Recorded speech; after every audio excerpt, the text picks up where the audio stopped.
Assalamu alaikum hürmetli televizyon köküçüler. Uyghur televizyosunun gündelik xəvərlərini görüşünlərini qarşı alırız. Xitayning qurbaniylik təşviqatlari tənqid kuchurmoqda.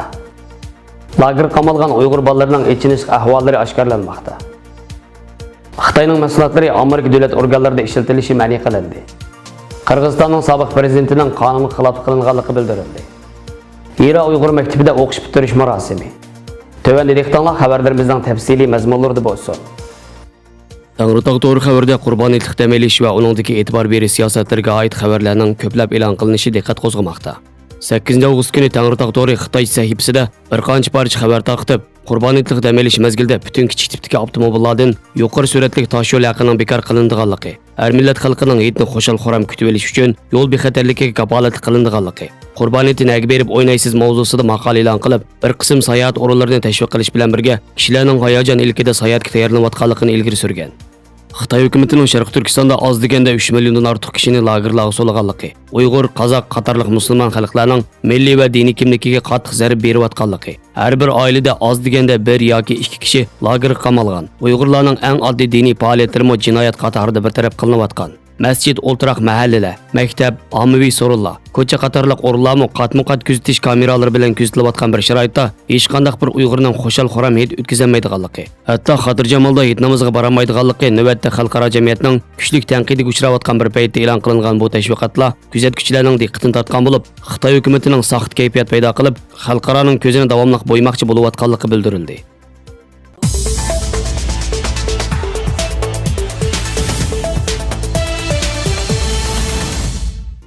İzchil Sharq Turkistonning navbatdagi vaziyatiga oid muhim uchurlarni oshkorlab kelayotgan Zimiston to'ri 6 avgust kuni ota-onalari lagerlarga qamalgan bolalarning ahvoli haqida egallagan bir qism uchurlarni taqib, ota-onalari lagerga qamalib, yetimga aylantirilgan bu bolalarning xuddi turmalarni aslatadigan dariltamlarga yig'ib olinganligi, ularning parvishsiz qolganligini, hatto 2-3 yoshli bolalarning o'z holidan o'z xabar elish tashlab qo'yilganligini bayon qilgan.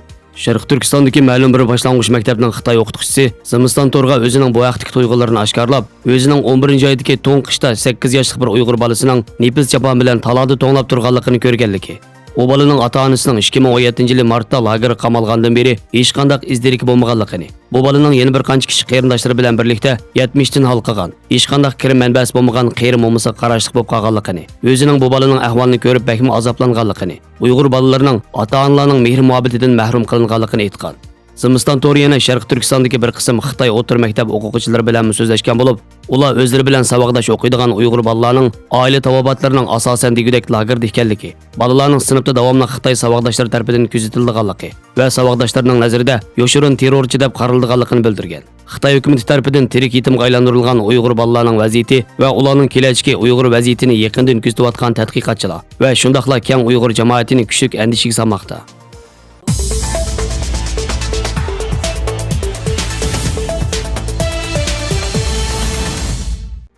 Amerika hukumati davlat organlarining Etic, Etic, Huawei, Dahua qatorliq 5 Xitoy shirkatlarining mahsulotlarini sotib olishni vaqtliq ma'ni qilganligini e'lon qildi.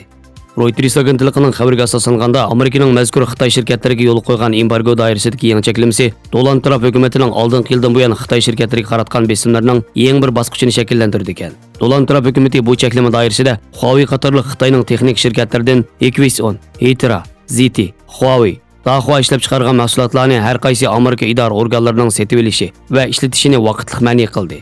Xabarda bu cheklamaning oldingi yili Amerikada qabul qilinadigan davlat bexatarlik huquq qonun doirasida ishga solinganligini bildirib, Amerika davlat organlarining ustiyiq shaklda telefon telegraf shirkatlaridan aslaha va mulozimat sotib olish cheklangan. Amerika hukumati 5G texnikasi ul aslaha xizmatlari bilan shug'ullanayotgan Huawei shirkatining faoliyatlarining Amerika xalqining sonliq ma'lumotlariga tahdid paydo qilganligini uqtirgan edi.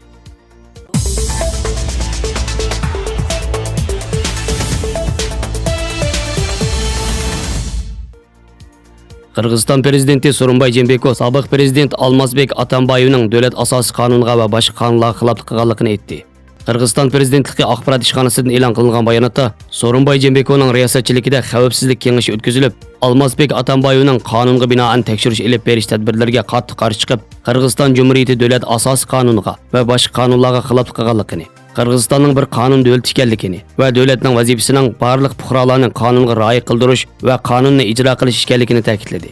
Qirg'iziston prezidenti So'rinboy Jeenbekov qonunning ustunligini ishga oshirish, tinchlik va bexatarlikni qo'g'dash uchun kerakli barliq tadbirlarni yo'lga qo'yish lozimligini bildirdi.